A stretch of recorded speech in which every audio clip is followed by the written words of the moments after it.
Hey, what's going on, guys? It's Ted Carr here, and in this video I'm going to tell you about the 5 reasons why you probably want to go to Chiang Mai, Thailand, as well as some things to consider before you do go. First reason why you want to go to Chiang Mai, Thailand is because of the weather. The weather year-round is fantastic. I really wish Canada had the weather that Chiang Mai has. Because if Canada had the same weather Chiang Mai has, I wouldn't need to leave. I could just stay right here and I'd be totally happy about where I'm living. So Chiang Mai's got fantastic weather all year round. It does have a rainy season, but even in the rainy season, it's not like it's raining all day long. It just rains every now and then. And it does have a bit of a cold season in December, in January. But even then, it's only really cold in the morning and in the late evenings. For the rest of the day, it's fine, it's sunny, it's great. So all year long, it is great weather. So you might think, well, I'll just go to Chiang Mai right away, boom, don't need to think about it. But there is something you gotta think about. And that is the pollution. The pollution level is quite bad, both in the city and in the countryside during the smoky season. You want to avoid all of Chiang Mai during February, March, and April. And the reason you remember that is FMA, and that stands for fuck murky air. The air is so bad there that your clothes will start smelling like smoke. You'll start tasting the smoke on your tongue because all the farmers are burning all the rice fields to make room for new rice fields. And this affects all of Chiang Mai and even north of Chiang Mai, like up in places like Pai, which are normally not really affected by Chiang Mai at all. So keep that in mind. Just because the weather's nice doesn't mean the pollution is awesome. If quality air is your objective, if breathing in the cleanest air possible is your objective, I wouldn't go to Chiang Mai. It's got quite dirty air. And when I first moved there, I was quite in denial of that. I was kind of in the honeymoon phase with Chiang Mai. I was like, wow, Chiang Mai is perfect. And I just didn't want to address some of the shortcomings. But now that I've backed away from Chiang Mai, and once I really left it, I could see it. And I was there for that February period, a bit of March, and I was like, wow, this air is so bad, so bad. I need to tell everyone about it. So keep that in mind. The weather's great, but the air quality can be shit. The second reason you probably want to go to Chiang Mai is because of the high quality fruit that comes along with the great weather. You can only really grow great fruit if you've got great weather. And the fruit is fantastic. You're going to get amazing mangoes, amazing papayas, amazing dragon fruit. Oh my God, almost bringing me to tears right now just thinking back of how good they were. Amazing avocados, amazing bananas, amazing coconuts. All the fruit there is so good and it's so cheap. The fruit is so cheap and such high quality. And again, you might think, well, if all the fruit's good in Chiang Mai, I should just go to Chiang Mai right now and be a fruitarian or be a raw vegan. It must be really easy. Well, 2 things you got to keep in mind. First thing you got to keep in mind is that it's not all organic. You can find organic fruit in Chiang Mai, but it's not readily available and it's not super cheap. If you want to buy organic fruit in Chiang Mai, Thailand, you're going to be paying a premium price for it. But most of the fruit, even though it's not organic, it still tastes really good. But if organic is your objective, maybe you want to go somewhere else like California where there's a lot more organic available.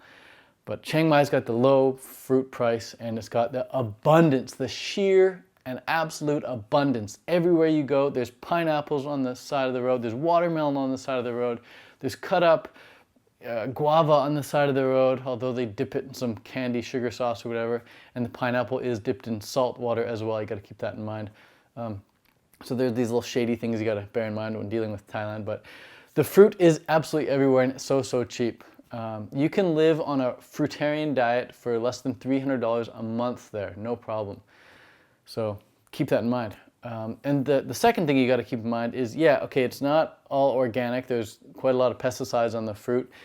The other thing you got to keep in mind though is if you want to go to Chiang Mai to be a raw vegan, you first have to master raw veganism where you're living in your house now. It's not going to get any easier in Thailand. It might be more enjoyable because the weather's nicer and the fruit is higher quality, but it won't get any easier to not eat your cooked foods. All right, so you got to overcome the cooked food habit at your house now before you get on a flight and fly to Thailand and expect it to magically disappear on the flight over there. So deal with your cooked food cravings and your cooked food habits at home, clear them up, do a 100% raw for a month or 2, and then go to Thailand. And if you're interested in doing a 30-day raw food challenge, you can sign up right now by the link below. Go to the 30dayrawfoodchallenge.com and try it out for a month. The third reason why you probably want to move to Chiang Mai, Thailand is because of the affordability. It's cheap there, man. Like I said, the fruit, you can live on a 100% raw vegan diet there for less than $300 a month. You can get an apartment there for less than $300 a month. That brings you to a grand total of $600 a month for your food and rent. What else might you buy there once you're there? You might go for some dinners at restaurants with some friends, or you might pay Uber or a couple songtaos to drive you around, or you might go to a waterfall here and there. You got to pay for admission there, or you might do some fun stuff, who knows. But for the most part, you can get by in Thailand for around $600 to $800 a month. If you want to live like a king in Thailand, in Chiang Mai, Thailand, you could have a budget of $1,000 to $1,200 a month, and you're living lavishly. There's all sorts of places you can rent, and all different levels of Ubers that you can take, and different activities that you can do, and different priced fruit as well. You can spend way more on fruit and way more on restaurants if you want, if you got the money, or you can do a little more frugally and buy the cheapest of cheap stuff. And if you want to get fruit even cheaper, then buy bulk. I always got discounts when I bought bulk, and people would say, Ted, why are you trying to get a discount? These people are already poor, blah, blah, blah, blah. And I'm like, bro, when you buy bulk anywhere in the world, doesn't matter where you are, in Canada, in California, or in Thailand, when you buy bulk, you should always get a discount. Always get a discount, because when you buy bulk, you're helping the store owner not let a lot of the food go to waste. Because if you go to the fruit market in Chiang Mai, or any fruit market really, you'll see that a good 30 to 40% of all of the fruit that they have there is going to waste. Nobody's buying it. It's just wasted product. So when you buy bulk, you're ensuring that that farmer or that salesman at the storefront there, the market stall, is not wasting product. He's at least making some money from that he would otherwise have to throw to waste. So buy bulk and just ask for maybe a 5 to 10% discount. There's nothing steep. And if you want, you can tip them as well. So that's always nice. The fourth reason why you want to live in Thailand, in Chiang Mai, Thailand specifically, is because there are tons of other vegans there. It's a great big network of other vegans there. There are so many vegan cyclists there, there's so many vegan athletes there, there's so many vegan vloggers there, there's so many digital nomads living in Chiang Mai year-round. And how they live there year-round, I'm not sure what visa they've got. The visa rules are always changing, so that's something you need to look into. When I was in Chiang Mai, the reason I was able to live there for over a year, almost 2 years, was because I had a volunteer visa, and I was volunteering at some organization. But that organization is no longer available, because like I said, everything in Thailand is always changing, the laws are always changing, and that organization was no longer to keep up with the laws, and they had to shut down. So I'm not sure how you're able to stay there long term. Don't ask me how to get a volunteer visa, or any sort of visa for that matter. Just do your research online and ask people who are already there. What you can do for sure though, is you can get a 30-day visa on arrival. That'll grant you access to Thailand for 30 days. If you like it within that 30 days, you can definitely, you have enough time there to ask someone how to get a 90-day visa. And I'm pretty sure the way to get a 90-day visa is to go to the embassy in Thailand, ask for the visa application for the 90-day thing. You get that, you fill it out, and then you fly to Laos. It's a neighboring country. You fly to Laos or Malaysia, whatever you want. I went to both. I went to Laos for a quick and easy, cheap spot to get the 90-day visa. And I also went to Malaysia because I wanted to try out some durian, some really good durian. The best durian in the world is in Malaysia. I went to Malaysia to get my 90-day visa as well. So both were experiences. Laos was quite shitty, but had an amazing time there because I met a cool person there. And Malaysia was great, but a lot more expensive because the durian was so dang good. But anyways, there are a lot of vegans in Chiang Mai, which is another reason why you want to go. Tons of activities. I had to put a sign on my door outside where I was living that said, "Do not knock, YouTube video filming in progress." And a lot of times I wouldn't even lock my door. I'd just go out for a training ride, I'd go out for a run, I'd go out for a swim, and I'd come back and I'd see some of my fruit was eaten. Like, what the heck? And then I'd see a note on my bed. It's like some of my friends had come and eaten some of my fruit and said, "Hey, Ted, thanks for the dragon fruits." So I had to put a sign on my door saying don't knock because so many people kept coming over, and even when I wasn't home, people would come over and eat my fruit. There's just so many people in Chiang Mai, so many friends from all over the world. You're gonna meet a bunch of amazing people there. And I know there was what's it called? The Thai Fruit Fest was happening there, and Connor and Brittany's Fruit Winter Fest is happening there. So a lot of community there. I've met some amazing people there. And then the best place to meet people in Chiang Mai is Buok Had Park. It's like the bottom left corner of the city. Good times there. I'm just thinking back, all the good times there. Buok Had Park. Bottom left corner of the city. If you go there and you spend 2 to 3 hours there every single day for a week, you'll meet 30 new friends. It's a great, easy place to meet friends. People are either juggling, slacklining, meditating, doing acro yoga, just playing around, doing handstands, whatever it is. Or just chilling, getting some sun, reading a book, listening to an audiobook, having a massage, drinking a coconut. All sorts of cool things happening at that park. And it's like the one spot in Chiang Mai where it's like full of nature. So keep that spot in mind if you want to go meet some friends. The fifth and last reason why I think you want to go live in Chiang Mai, a really good reason to want to go live in Chiang Mai, is that it's a slow lifestyle.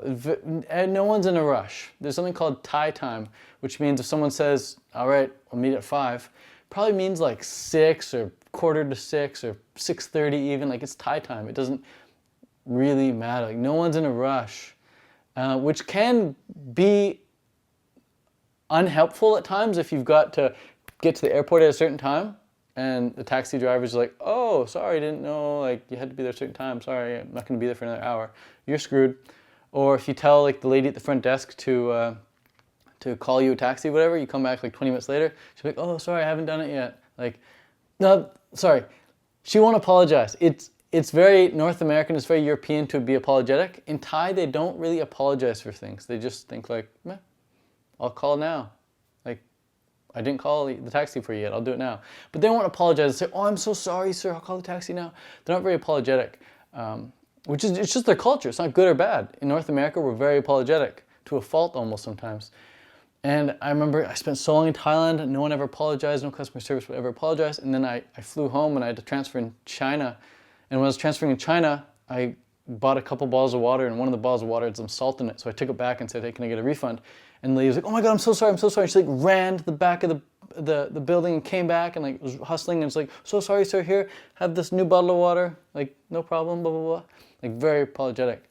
And I was like, well, such a contrast to Thailand. Like they would never run for you in Thailand. They're very like calm, slow, easygoing pace. And they would never really apologize. But really nice, friendly people in Thailand, I gotta say. So yeah, you're gonna meet a lot of vegans there, but you're also gonna meet a lot of nice Thai people there. Some of the nicest people I've ever met were these local Thais. But back to that fifth reason why you want to go there. It's slow, easy pace, slow, easy living. No one's in a rush to get much stuff done. It is the #1 place to go on the digital nomad list, apparently, for like the best spot in the world to go live as a digital nomad if you want to go make a living online, run your online business. But there aren't many people hustling around you. So you've got to create your own inner hustle. You got to create your own inner drive. If you really want to spark that inner hustle, there are a couple places you might want to check out. You might want to check out the AIS cafeteria workspace in the mall, in Maya Mall. There's a lot of people working there. And whenever I'd go there to work on like my ebook or something, it'd feel like I'm in the gym working out with a bunch of other people who are doing fitness. But instead of doing fitness, we're all in there working like on our projects or people studying, doing homework and stuff. So keep that in mind. If you want to work on an online business, just go to a place like the AIS cafeteria in Maya Mall. And another great place to go is just go on Google and type in co-working spaces in Chiang Mai, Thailand, and then pay like a monthly fee to have this little office space for you. Or just team up with some buddies, have some accountability. Ask a couple friends if they want to make ebooks with you or video courses with you, and then meet up on a regular basis, on a daily or weekly basis at a certain cafe or something, and work on your projects. If you're going to work at a cafe to get your hustle on, to counteract the really slow life, easy living, then be sure no matter what cafe you're at, you're also buying a smoothie or a juice there to pay for your little seat that you're using, to pay for the use of Wi-Fi. There's a lot of people who just go to cafes, they don't buy anything, just use the Wi-Fi and then leave, and I think that's pretty cheap, it's pretty rude. So be sure to support the cafe with a purchase. Anyways, guys, I hope those 5 reasons to go to Chiang Mai inspire you to either go to Chiang Mai or they give you a realization of why you might not want to go. Just to recap the 5 good reasons why you want to go. The first one is the weather. The weather is fantastic. The second one is the fruit. The fruit is super, super good. The next one is the affordability. It's very, very cheap. So pretty much anyone can afford it. It's like the cheapest place to live on planet Earth if you can get your plane ticket over there, which is kind of expensive. The fourth reason why you want to go is because of all the vegan friends that you're going to meet there and nice local Thai friends. And then the 5th reason why you want to go there is because of the what's the 5th reason? Slow life living, slow, easy life living. And then the 5 things you want to consider before you go there. Don't just say, oh, it's so perfect, I'm going to go to Chiang Mai. There are 5 things you want to consider. The air pollution is quite bad during February, March, and April. You might not be able to get a visa. It might be kind of complicated to get a visa, and there are a lot of scammers out there, kind of fraudulent people out there, so be wary about getting a visa there.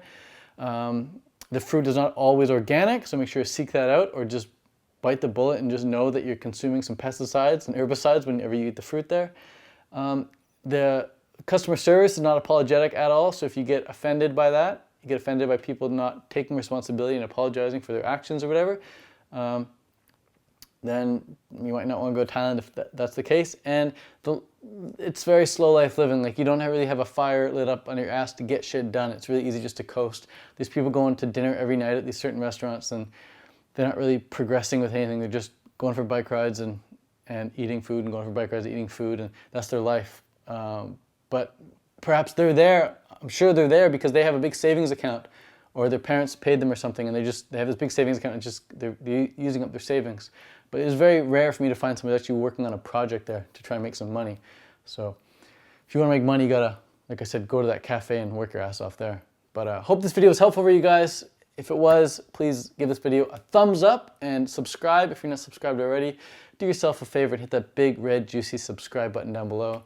And like I said, if you want to give the raw food diet a go, then visit the 30dayrawfoodchallenge.com and you can sign up right now for the next one.